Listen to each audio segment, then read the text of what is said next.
충무시는 마산 남서쪽 48km 지점에 위치한다. 과거에는 삼도수군 통제영이 있다 해서 통영이라 불리웠으나 1955년도에 시로 승격 충무라 했다. 충무시는 그 옛날 성전의 고장이었고 민속 전통이 년년이 이어진 고장이다. 특히나 삼도수군 통제영이 설치됨으로 만들어지기 시작된 통영갓은 그 유서와 더불어 너무나 세상에 널리 알려졌었던 명물이다. 그러나 기능 보유자들이 한 분 한 분 세상을 떠나갔다.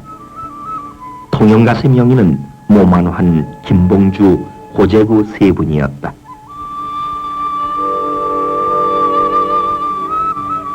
원래 통영갓은 혼자서는 제작할 수가 없고 세 사람의 기능 보유자가 분업을 해서 하나의 완성품을 만들어내는 것이 특징이다. 양태는 모만환 옹이 맡았고 입자는 김봉주 옹이 맡았으며 총무자는 호재구 옹이 맡았었다. 그러나 지난 70년에 양태장인 모만환 옹이 세상을 떠났고 이어서 지난 1월 20일에는 입자장인 김봉주 옹이 세상을 떠나자 통영갓의 명맥은 이어질 길이 막연해졌었다. 다행히도 입자장인 김봉주 옹 수제자로 그 솜씨를 익힌 정춘모 씨가 있긴 했으나 양태장인 모만환 옹이 세상을 떠난 후 7년간이나 그 솜씨가 끊긴 셈이었다.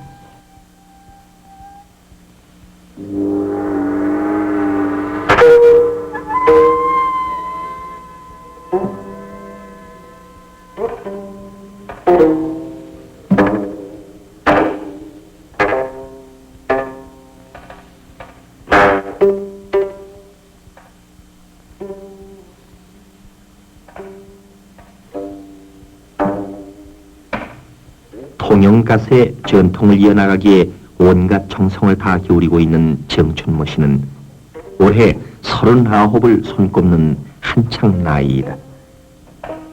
우리네 생활 주변에서 하루하루 멀어져가고 또한 잊혀져가고 있는 통영간 일에 전생애를 바치기로 나선 정춘모 씨의 집념에는 그럴 만한 까닭이 있었다. 6.25 때 피난길에서 적탄에 부상을 당했다.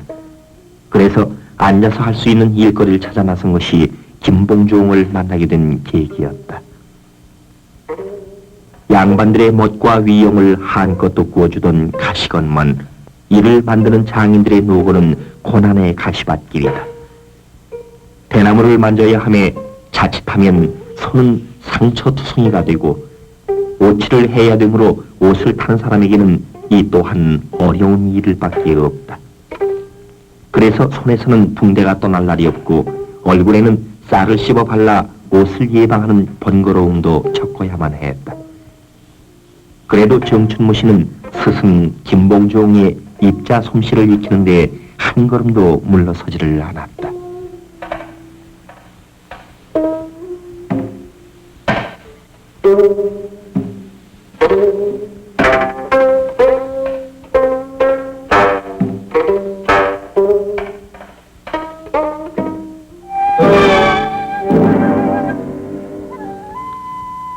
(1977년 1월 20일) 정춘모 씨에게는 가장 충격의 날이다.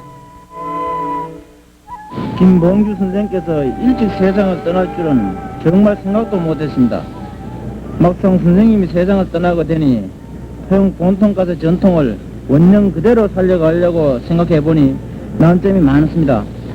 제일 중요한 입자장 기술은 저 선생님께 완전히 십동했지만 7년 전에 양태 기능 보유자이신 모만환 선생님이 돌아가신 후 토영 본통을 찾을 길이 거의 불가능했습니다.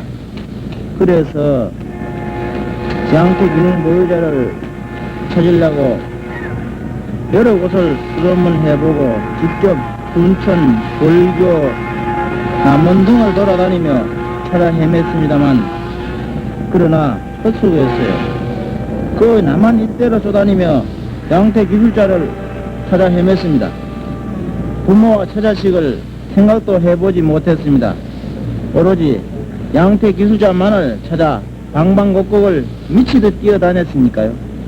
그때는 꿈자리며 장꼬대까지 양태 기술자를 찾아다녔습니다.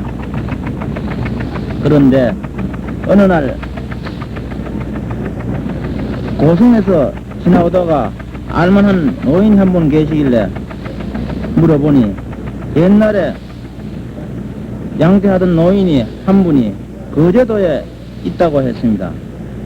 찾아가 보니 연세가 많고 너무나 허약해서 전서 목적을 이룰까 걱정이 되대요. 그러나 막무대에 놓고 덤벼들어 봤죠. 30년 전에 조금 하다가 손을 떼었다는 소문도 할아버지께 일을 배우기 시작했습니다. 하도 오래된 전에 하던 일이라 양태 일을 시작해 보니 잘 안 돼요. 또 한 번 고민했어요. 계속 밤을 새우며 연구에다 또 그 이튿날 또 밤새우며 계속 하니까 기억이 되살아나대요. 그래서 기뻐서 참 자세히 연구해보니 그 만드는 데 성공했습니다. 그때의 기쁨과 감격은 두 말로 할 수가 없습니다. 백방으로 양태기능 보유자를 수소문하던 끝에 거제군 돈덕면 학산리에서 소문도움을 찾는 데 성공했다. 정춘모 씨는 83세의 소홍에게 옛 기억을 되살려가면서 양태기능을 익히기에 온갖 정성을 다했다. 마침내 정춘모 씨는 소홍으로부터 알뜰히도 통영가세 양태 솜씨를 전수받는 데 성공을 거두었다.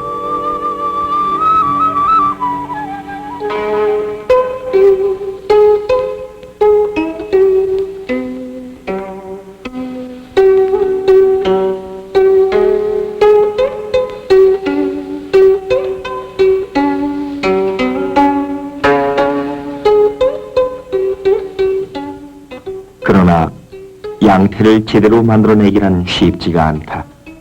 더욱이나 양태의 재료는 대나무이다. 대나무를 능숙하게 다루게 되기까지는 손은 피투성이가 돼야만 한다.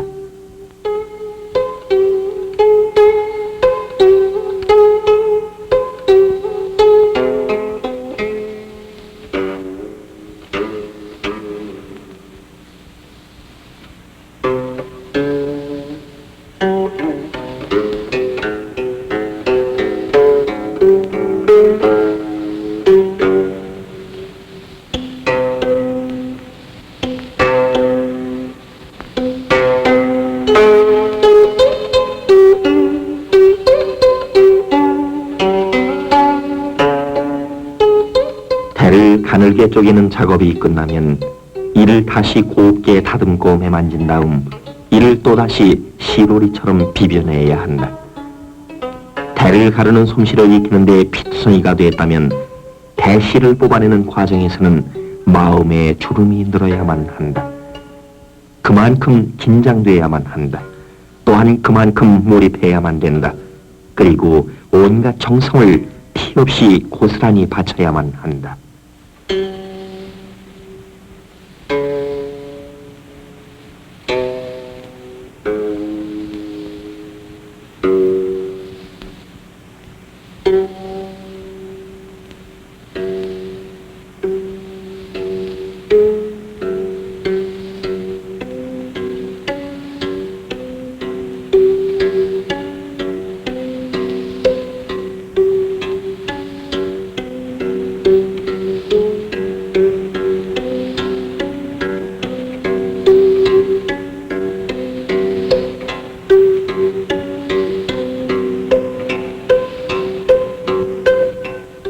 대가 시로리로 비어난 재료를 바탕으로 해서 양태를 엮어나가게 된다. 오리마다 또한 정성을 기울여야 한다. 손끝에 지나치게 힘을 주어서도 안 된다. 눈길이 외간 것을 의식해서도 아니 된다. 자세가 어느 한쪽으로 기울어서도 아니 된다. 바른 몸집, 바른 마음, 바른 손길만이 바른 양태를 엮어낼 수가 있다. 이와 같은 어려운 과정을 정춘모 씨는 혼자서 닦고 지키고 몸과 마음에 익혀야 하는 외로움을 겪었다. 스승을 모시고도 장일이란 몸으로 익히고 마음으로 겪어야만 제 솜씨를 갖는다고 했는데 스승 김봉종을 잃었으니 정춘모 씨의 안타까움이야 가히 짐작할 수 있지 않을까. 정춘모 씨는 스스로 마음을 달래고 스스로 채찍을 자신에게 휘둘러댔다. 이런 세월 속에서 급기야 양태의 솜씨가 눈앞에 보이게 되고 손끝에 알려오는 기쁨을 간직하게끔 됐다.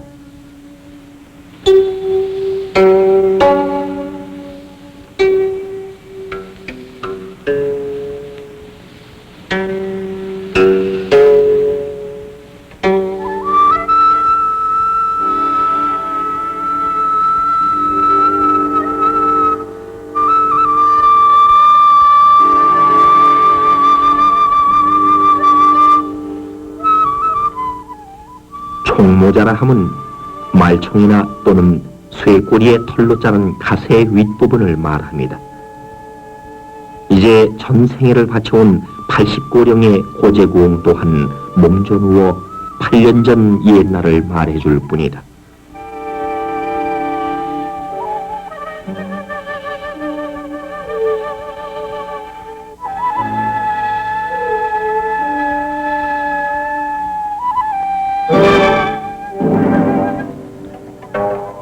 양태를 엮는데 자신을 얻은 정춘모 씨는 총모자의 기능 보유자인 팔순고령의 고제구옹을 찾아 그 솜씨를 터득하기로 했다.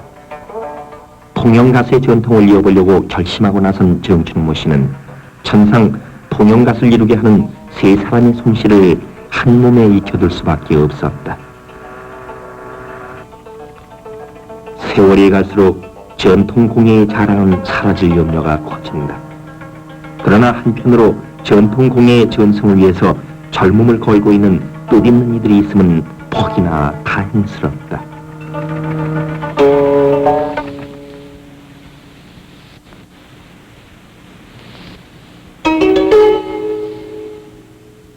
외정 때 일본인들이 가장 싫어했다는 갓, 갓을 쓰고 미연사무소에 가면 이 일을 잘 봐주지 않았다는 갓, 7년 전부터 하에 명산의 맥이 끊겼던 것.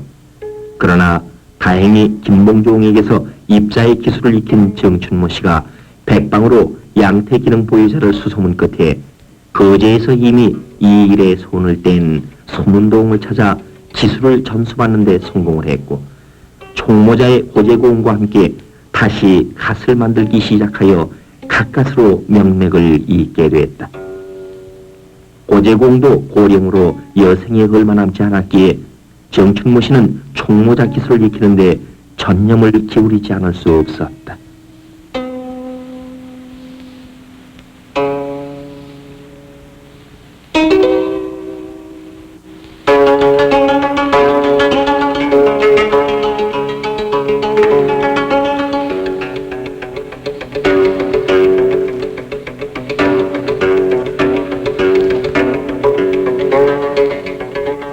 입자란 양태와 총모자를 하나로 꿰어서 통영가세의 형태를 갖춰놓는 과정을 이릅니다. 총모자의 기능 보유자인 고제구옹은 아직 생존해 계시지만 팔순고령이시다. 또한 양태장의 기능자인 소문동도 아직은 살아계시긴 해도 팔순고개를 넘으신 노령이시다. 그러기에 정춘모 씨는 자기의 기능인 입자 말고도 양태와 총모자의 기술을 익히지 않을 수가 없었다. 이제 어려운 고비는 넘긴 셈이다. 정춘모 씨는 세 가지 기술을 힘들게 혼자 몸에 간직하게 된 셈이다.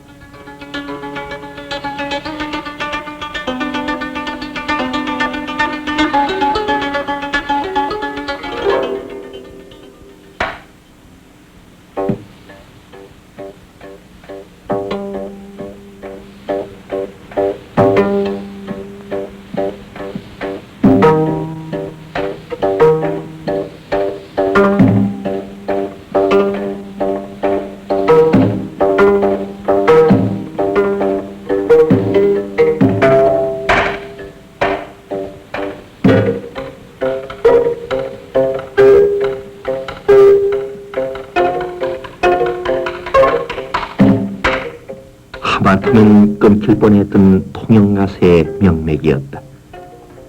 그 옛날 통영가시 아니면 한세를 못하던 조상들의 발자취를 까마득하게 잊어버린 우리들이다. 그러나 외롭게도 조상들의 숨소리를 이어보려고 애쓰고 발버둥치는 정춘모 씨의 끈질긴 집념은 식을 줄을 모른다.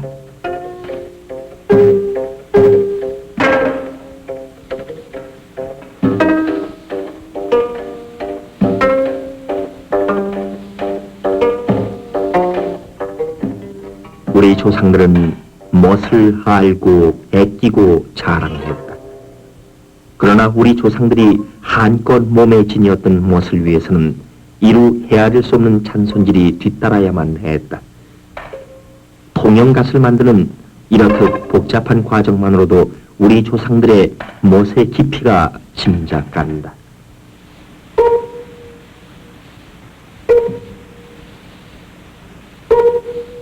총모자를 만드는 데는 말총이 있어야 하고, 양태를 만드는 데는 대나무가 필요하고, 입자에는 오랜 경험과 노련한 솜씨를 필요로 한다.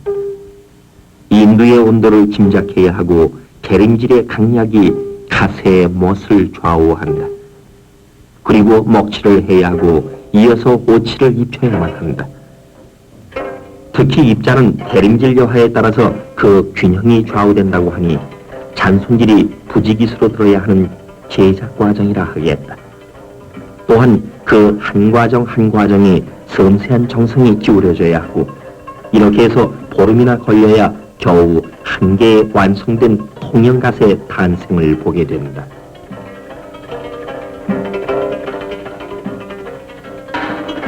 통영갓의 맥은 이어지고 옛날 그대로의 못을 풍길 수가 있게 됐다. 정춘모 씨의 끈질긴 기능 전승의 집념이 이루어놓은 자랑스러운 결실이다. 세 사람의 기능이 모아져야 하나의 통영갓을 만들 수 있었던 것을 이제는 정춘모 씨 단 한 사람의 손끝이 이 세 가지 몫을 담당할 수 있게 됐다. 참으로 다행한 일이다. 그러나 통영갓의 전통은 이어지고 옛날 그대로의 통영갓의 재현은 가능해졌으나 이제는 통영갓을 찾는 이가 없다. 그래도 정춘모 씨는 통영갓에 평생을 바치겠다는 신념에는 변함이 없다.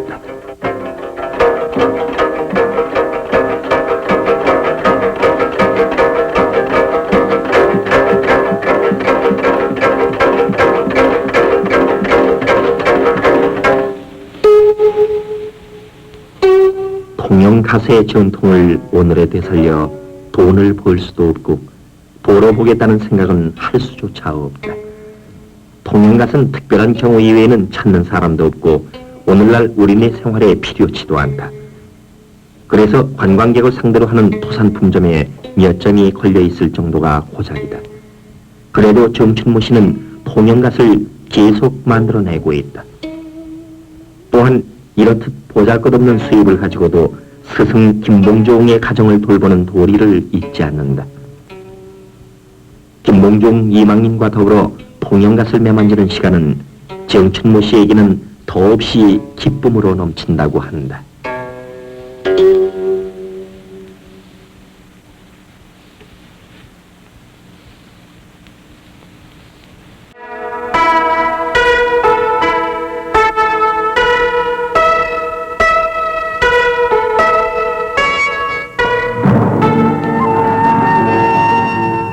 뿌리 없는 나무는 흔들린다고 했다. 전승길이 끊길 게 걱정되던 무형문화재 4호 통영갓의 기능이 그늘에 묻혀있던 어느 기능 보유자의 끈질긴 집념으로 그 명맥을 잇게 됐다. 통영갓의 전통을 오늘에 되살려놓은 정춘모 씨는 분명 내일을 위한 조그마한 바탕이나마 이루어놓은 주인공이라 할 수 있지 않겠는지.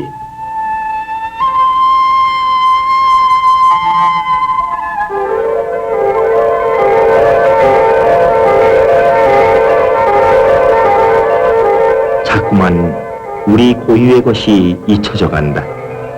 그러나 우리 조상들이 그렇게 의연함을 갖추었던 통영갓을 오늘에 되살린 정춘모 씨의 집념에 찬 인생에 우리는 무엇인가 크게 깨닫는 것이 있어야만 하겠다.